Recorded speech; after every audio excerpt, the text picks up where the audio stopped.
Welcome है आपका मेरे इस न्यू लेक्चर में जिसका नाम है ESR। प्रीवियस लेक्चर में हमने यूरिन एनालिसिस को कवर किया था, जिसमें अभी कुछ पैरामीटर्स जो है वो बाकी हैं और वो हम धीरे धीरे कवर कर लेंगे। फिलहाल आज के लेक्चर में हम एक न्यू टॉपिक स्टार्ट करेंगे, that is ESR, erythrocyte sedimentation rate. देखिए बच्चों, ESR एक तरीके का ब्लड टेस्ट होता है। इस टेस्ट में क्या होता है कि हमें एक ट्यूब में एंटी कोगुलेटेड ब्लड को फिल करना होता है और उस ट्यूब को हमें 1 आवर्स के लिए एक वर्टिकल पोजीशन पे स्टैंड करके रखना होता है और 1 घंटे के बाद हम उस ट्यूब में देखेंगे कि ब्लड में जो भी सेलुलर कंपोनेंट्स हैं, मेनली जो रेड ब्लड सेल्स हैं, वो ट्यूब के बॉटम में सेटल डाउन हो जाएंगे और जो प्लाज्मा है वो ऊपर ही रह जाएगा। सो हमें 1 घंटे में यही मेजर करना होता है कि जो रेड ब्लड सेल्स हैं वो कितनी तेजी से, कितनी स्पीड से ट्यूब के बॉटम में सेटल डाउन हो रहे हैं और इसी प्रोसेस को हम बोलते हैं इरिथ्रोसाइट सेडिमेंटेशन रेट। जो ESR की पाइपेट्स या फिर जो ट्यूब्स होती हैं उस पर मार्किंग होती है mm में, मिलीमीटर्स में। तो 1 घंटे के अंदर जहाँ तक red blood cells settle down होंगे उस मार्किंग को हमें नोट करना है और वो होगी ESR की वैल्यू। और ESR को हम हमेशा mm यानी मिलीमीटर्स में मेजर करते हैं। ESR में जो रेड ब्लड सेल्स का सेडिमेंटेशन है वो डिपेंड करता है कि रेड ब्लड सेल्स और प्लाज्मा सेल्स की डेंसिटी के बीच में डिफरेंस कितना है। रेड ब्लड सेल्स की जो डेंसिटी होती है वो प्लाज्मा सेल्स से ज्यादा होती है, तो रेड ब्लड सेल्स का वेट ज्यादा होने की वजह से वो जल्दी से बॉटम में सेटल डाउन हो जाते हैं। देखिए, मैंने अभी आपको बताया कि जो ESR है वो एक तरीके का ब्लड टेस्ट है, बट ESR हम क्यों करते हैं, ESR क्या बताता है हमारी बॉडी में। तो देखिए, अगर हमारी बॉडी में कहीं भी इन्फेक्शन या फिर इन्फ्लामेशन चल रही होगी तो जो ESR का लेवल होगा, ESR की जो वैल्यू होगी वो बढ़ जाएगी। बट ESR टेस्ट से हम ये नहीं पता कर सकते कि बॉडी के किस पार्ट में इन्फेक्शन या फिर इन्फ्लामेशन चल रहा है। ESR टेस्ट से सिर्फ हम यही पता कर सकते हैं कि बॉडी में कहीं इन्फ्लामेशन या फिर इन्फेक्शन हो रखा है। So ESR is a non specific test for inflammation और ESR को हम किसी भी इन्फ्लामेटरी डिजीज के ट्रीटमेंट या फिर इन्फ्लामेटरी डिजीज की प्रोग्रेशन की मॉनिटरिंग करने के लिए यूज भी किया जाता है।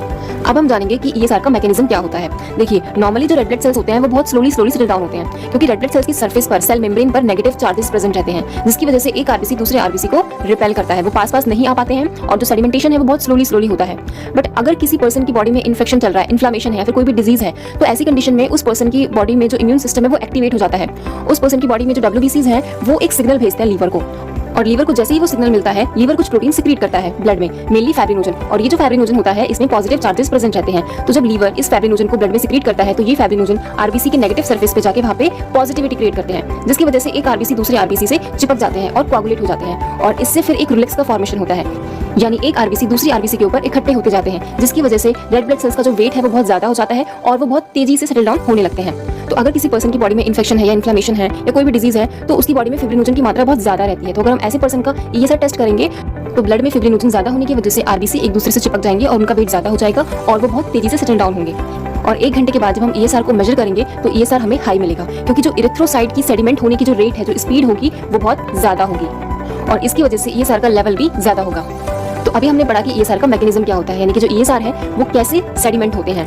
अब हम जानेंगे कि ESR की कितनी स्टेजेस होती हैं। देखिए, अगर हम ESR को मैनुअल मेथड से परफॉर्म करते हैं तो इसमें करीब 1 घंटा लगता है। हम 1 घंटे के बाद ही जो है ESR को मेजर करते हैं। तो जब हम एंटी कोगुलेटेड ब्लड को ट्यूब में फिल करते हैं और उसको वर्टिकल पोजीशन पे स्टैंड करके रखते हैं 1 घंटे के लिए, तो स्टार्टिंग के 10 मिनट्स में क्या होता है कि रूलेक्स का फॉर्मेशन होता है, यानी कि जो रेड ब्लड सेल्स हैं वो एक दूसरे के ऊपर इकट्ठे होने लगते हैं और एक रूलेक्स का फॉर्मेशन करते हैं और ये रूलेक्स का फॉर्मेशन 10 मिनट तक होता है और ये होती है ESR की फर्स्ट स्टेज। सेकंड स्टेज में क्या होता है कि जो रेड ब्लड सेल्स होते हैं वो बहुत तेजी से सेटल डाउन होने लगते हैं, क्योंकि फर्स्ट स्टेज में RBC के रूलेक्स फॉर्मेशन होने के कारण रेड ब्लड सेल्स का जो वेट है वो बढ़ जाता है और वो बहुत तेजी से सेटल डाउन होने लगते हैं और ये जो सेडिमेंटेशन होता है ये 40 मिनट्स तक चलता है और ये होती है ESR की सेकंड स्टेज। ESR के आखिरी 10 मिनट में जो रेड ब्लड सेल्स का सेडिमेंटेशन होता है वो बहुत स्लोली होता है, क्योंकि जो रेड ब्लड सेल्स होते हैं वो ट्यूब के बॉटम में आके एक्यूमुलेट होने लगते हैं और रेड ब्लड सेल्स की पैकिंग हो जाती है और ये होती है ESR की थर्ड स्टेज। ESR की थर्ड स्टेज कंप्लीट होने के बाद हम ESR को मेजर करेंगे। ESR की जो नॉर्मल रेंज होती है वो होती है मेल में लेस देन 15 mm पर आवर्स, फीमेल्स में होती है लेस देन 20 mm पर आवर्स और चिल्ड्रंस में होती है लेस देन 10 mm पर आवर्स। अब हम जानेंगे कि वो कौन से फैक्टर्स हैं जो रेड सेल सेडिमेंटेशन पर इफेक्ट डालते हैं। सबसे पहला फैक्टर है प्लाज्मा प्रोटीन्स। जितना ज्यादा ब्लड में प्लाज्मा प्रोटीन्स का लेवल होगा उतना ही ज्यादा ESR हाई आएगा, क्योंकि मैंने अभी आपको मैकेनिज्म में बताया था कि जब किसी की बॉडी में इन्फ्लामेशन, इन्फेक्शन या फिर कोई भी डिजीज है तो प्रोटीन्स का कंसंट्रेशन बहुत बढ़ जाता है ब्लड में, जैसे कि फैब्रिनोजन है, CRP है, हेपेटोग्लोबिन है, ये सारे प्रोटीन्स होते हैं और इनमें पॉजिटिव चार्जेस प्रेजेंट रहते हैं। तो जब ये ब्लड में सिक्रीट होते हैं तो रेड सेल की सरफेस पे जाते हैं और वहाँ पे जो नेगेटिव चार्जेस हैं वहाँ पे पॉजिटिविटी क्रिएट करते हैं, जिसकी वजह से रेड ब्लड सेल्स एक दूसरे से चिपकने लगते हैं और रिलेक्स का फॉर्मेशन होता है और फिर वो बहुत तेजी से सेटल डाउन होने लगते हैं। सो ब्लड में जितना ज्यादा प्रोटीन्स का लेवल होगा उतना ही ज्यादा ESR हाई होगा। बट एक प्रोटीन है जिसका नाम है एल्बुमिन। एल्बुमिन जो है वो नेगेटिव चार्जेस कैरी करता है और रेड ब्लड सेल के सरफेस पे भी नेगेटिव चार्जेस प्रेजेंट होते हैं। सो अगर किसी के ब्लड में एल्बुमिन का कंसंट्रेशन बहुत ज्यादा है तो ESR हमेशा लो होगा, क्योंकि RBC जो है एक दूसरे को रिपेल करेंगे नेगेटिव चार्जेस होने की वजह से और सेडिमेंटेशन बहुत स्लोली होगा। सेकंड फैक्टर है रेड ब्लड सेल्स का कंसंट्रेशन। जितना ज़्यादा ब्लड में रेड सेल का कंसंट्रेशन होगा, यानी कि जो पीसीवी है, पैक्ड सेल वॉल्यूम या फिर जो हेमाटोक्रिट है, वो हाई होगा, तो जो ईएसआर है उसकी वैल्यू हमेशा लो आएगी। क्यों? क्योंकि रेड ब्लड सेल्स का कंसंट्रेशन ज़्यादा होने की वजह से प्लाज्मा का जो लेवल है वो बहुत कम हो जाएगा, जिसकी वजह से जो रेड ब्लड सेल्स होंगे उनकी सरफेस पे क्या है, नेगेटिव चार्जेस हैं, वो एक दूसरे को रिपेल करेंगे, पास नहीं आएंगे, दूर भागेंगे, जिसकी वजह से जो रूलेक्स का फॉर्मेशन है वो नहीं हो पाएगा, नहीं बन पाएगा, और सेडिमेंटेशन बहुत स्लोली होगा, क्योंकि प्लाज्मा प्रोटीन्स है ही नहीं। तो अगर कोई पॉलीसाइथेमिक पेशेंट है तो उनका जो ईएसआर होगा वो बहुत लो होगा। सेम ऐसे ही इसका अपोजिट होगा। अगर कोई अनीमिक पेशेंट है, यानी कि उसके ब्लड में रेड ब्लड सेल्स का कंसंट्रेशन बहुत ज्यादा कम है, तो उसका ईएसआर हमेशा हाई होगा। क्योंकि रेड सेल का कंसंट्रेशन बहुत कम है तो फिर प्लाज्मा जो है बहुत ज्यादा होगा, जिससे रेड ब्लड सेल्स एक दूसरे से चिपकेंगे, कोआगुलेट होंगे और सेडिमेंटेशन बहुत तेजी से होगा।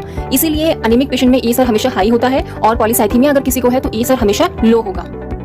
थर्ड फैक्टर है shape of red blood cells. देखिए, नॉर्मल रेड ब्लड सेल का शेप होता है पाइकॉनिक शेप होता है, जिसकी वजह से रेड ब्लड सेल्स इजीली एक दूसरे के ऊपर इकट्ठा हो जाते हैं और रूलेक्स का फॉर्मेशन होता है। बट अगर रेड ब्लड सेल्स का जो शेप है वो सिकल शेप है या फिर स्पीरोसाइट्स यानी कि ओवल शेप का है, तो अगर इस तरीके के एब्नॉर्मल शेप है तो ऐसे में आरबीसी जो है वो एक दूसरे के ऊपर इकट्ठा नहीं हो पाएंगे और रूलेक्स का फॉर्मेशन भी नहीं होगा, जिसकी वजह से ईएसआर हमें डिक्रीज मिलेगा। तो रेड ब्लड सेल्स के एब्नॉर्मल शेप होने की वजह से भी ईएसआर की वैल्यू पर इफेक्ट पड़ता है। फोर्थ फैक्टर है verticality of the tube. Normally हमें ईएसआर जब हम लगाते हैं तो हमें ईएसआर की ट्यूब को वर्टिकल पोजीशन पे स्टैंड करके रखना होता है। बट अगर ईएसआर की ट्यूब वर्टिकल पोजीशन पे नहीं है, थोड़ी सी भी टिल्ट पोजीशन पे है, तो ऐसे में क्या होगा, सेडिमेंटेशन बहुत तेजी से होगा और फिर ईएसआर की वैल्यू पे भी इफेक्ट पड़ेगा। फिफ्थ फैक्टर है टेम्परेचर। टेम्परेचर भी जो है वो ईएसआर की वैल्यू पे इफेक्ट डालता है। अगर हम हाई टेम्परेचर पे ईएसआर टेस्ट लगाते हैं तो सेडिमेंटेशन मोर क्विकली होता है, because her 3 degree Celsius temperature increase होने पर 1 mm ईएसआर की वैल्यू इंक्रीज होती है। तो हमें जो है ईएसआर टेस्ट हमेशा रूम टेम्परेचर पे ही लगाना चाहिए, 18 to 25 डिग्री सेल्सियस के बीच में। सिक्स्थ फैक्टर है प्रेगनेंसी। देखिए, प्रेगनेंसी में भी जो फिब्रिनोजन का लेवल है वो बहुत ज़्यादा बढ़ जाता है, जिसकी वजह से ईएसआर का लेवल भी इंक्रीज हो जाता है। सेवंथ फैक्टर है टाइम। ईएसआर टेस्ट जो है वो हमें सैंपल कलेक्ट होने के 2 घंटे के अंदर परफॉर्म कर लेना है। इन केस अगर डिले होने वाला है तो हमें सैंपल जो है वो 4 डिग्री सेल्सियस पे स्टोर करके रखना है और विद इन 6 आवर्स में हमें ईएसआर का टेस्ट परफॉर्म कर लेना है।